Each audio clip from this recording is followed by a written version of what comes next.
Welcome to our channel. Today we how to disable Uber Eats promotion notifications for United States markets, complete guide step by step clearly.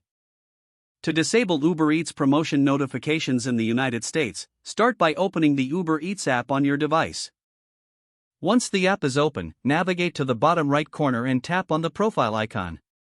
In the profile menu, scroll down until you find the settings option. Select settings to access your account preferences. Within the settings menu, look for the notifications section and tap on it. Here, you will see various notification options related to promotions and offers. Locate the option labeled promotions or offers and toggle the switch to disable it. If you want to disable other notifications, you can repeat the process for each category.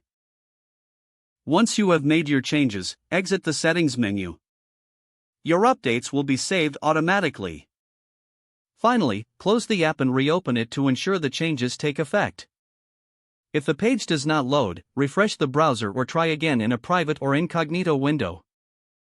Make sure you are using the correct email address, then retype it carefully to avoid small typos. If your password is not accepted, use the reset option and create a new strong password you can remember.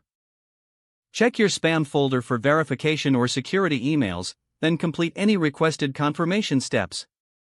Enable two-factor authentication if available to improve account security and reduce unauthorized access risk. After signing in, review your profile details so your contact information and settings are accurate and current. If you see an error message, note it down and try again after restarting your device and internet connection.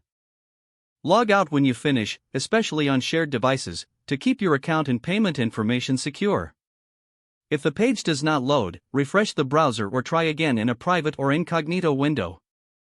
Make sure you are using the correct email address, then retype it carefully to avoid small typos. If your password is not accepted, use the reset option and create a new strong password you can remember. Check your spam folder for verification or security emails, then complete any requested confirmation steps. Enable two-factor authentication if available to improve account security and reduce unauthorized access risk. After signing in, review your profile details so your contact information and settings are accurate and current. If you see an error message, note it down and try again after restarting your device and internet connection. Log out when you finish, especially on shared devices, to keep your account and payment information secure. If the page does not load, refresh the browser or try again in a private or incognito window. Don't forget to like this video and subscribe to our channel for more step-by-step tech guides.